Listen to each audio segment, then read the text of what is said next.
निकलना पड़ेगा क्योंकि काम करना है। आखिर इसका जो हीट स्ट्रोक है, इससे जनता किस तरीके से बचे? सभी दर्शकों को मेरा नमस्कार। सबसे पहले तो मैं बता दूं आपको कि हीट स्ट्रोक और हीट एग्जॉशन दोनों में फर्क है।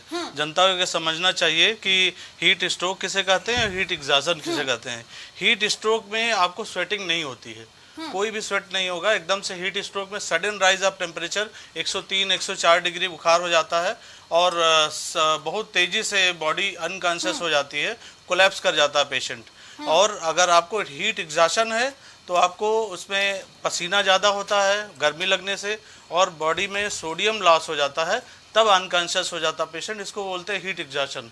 लेकिन हीट स्ट्रोक बहुत सडन होता है और कोलैप्स हो जाता है पेशेंट, उसमें उसकी जान भी चली जाती है। देखिए, अभी कौन से मामले ज्यादा सामने आ रहे हैं, हीट स्ट्रोक या हीट एग्जॉशन के? अभी हीट स्ट्रोक के, क्योंकि बहुत ज़्यादा टेम्परेचर है। हीट एग्जॉशन तो जब ज़्यादा उमस वाला टाइम होता है जैसे जुलाई अगस्त, लेकिन इस समय लू लगने की या हीट स्ट्रोक जिसको बोलते हैं वो प्रॉब्लम ज़्यादा है। इसमें हमको घर से जब भी निकलना है तो ज़्यादा से ज़्यादा पानी और डायरेक्ट सनलाइट एक्सपोजर से ही हीट स्ट्रोक होता है। तो हम सर पे कुछ बांध के चलें या टोपी लगा लें या अवॉइड करें एकदम डायरेक्ट सनलाइट। 1 बजे से लेके 3 बजे के बीच में हीट स्ट्रोक के चांसेस बहुत ज़्यादा होते हैं। ठीक है समीर जी, देखिए जिस तरीके से मैं लगातार जिक्र कर रही हूँ कि इस बार लगातार एक अमेरिका की संस्था है NOAA, वो लगातार ये जिक्र कर रही है कि इस बार जो भारत में सबसे ज्यादा अल नीनो का असर देखने को मिलेगा। आखिर ये अल नीनो और अल नीना है क्या, जिसको लेकर के लोग काफी बहुत कंफ्यूज है कि आखिर इन दोनों में अंतर क्या होता है?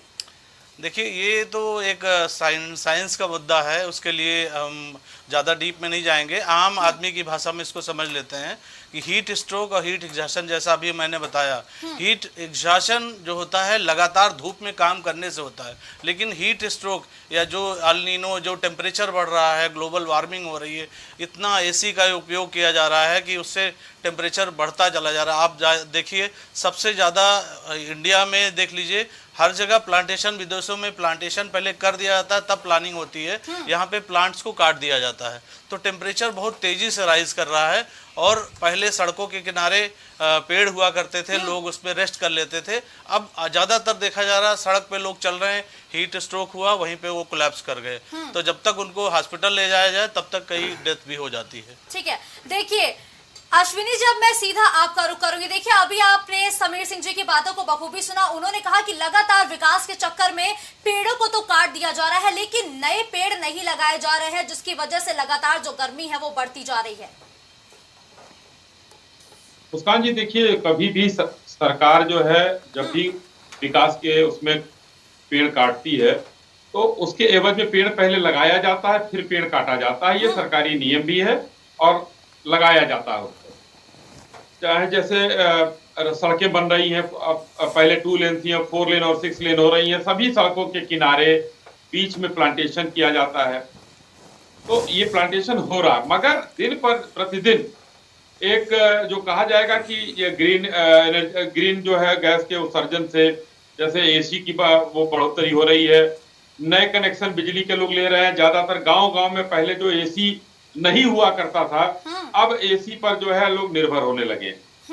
तो ये बहुत से कारण है जो ये गर्मी के बढ़ रहे हैं। ग्लेशियर का पिघलना, देखिए गर्मी से ग्लेशियर पिघलने लगे हैं। तो ये पूरा वैश्विक चीज है, लेकिन सरकारें इसकी व्यवस्था करती हैं। कि फरवरी में मुझे याद है कि स्वास्थ्य मंत्रालय ने एक गाइडलाइन जारी किया था कि इस साल गर्मी इतनी पड़ेगी, ऐसे आप लोग जो है गर्मी में बिहेव करें, आप घर से बाहर कम निकलें, दोपहर के टाइम न निकलें, जब निकलें तो कुछ पहन के, जो डॉक्टर साहब ने अभी बताया सारी चीजें, वो एक गाइडलाइन में सारी चीजें लगभग आ गई थी। लेकिन ये प्रकृति की मार है और जो भी होता है सरकार जो है बेहतर व्यवस्था कर रही है।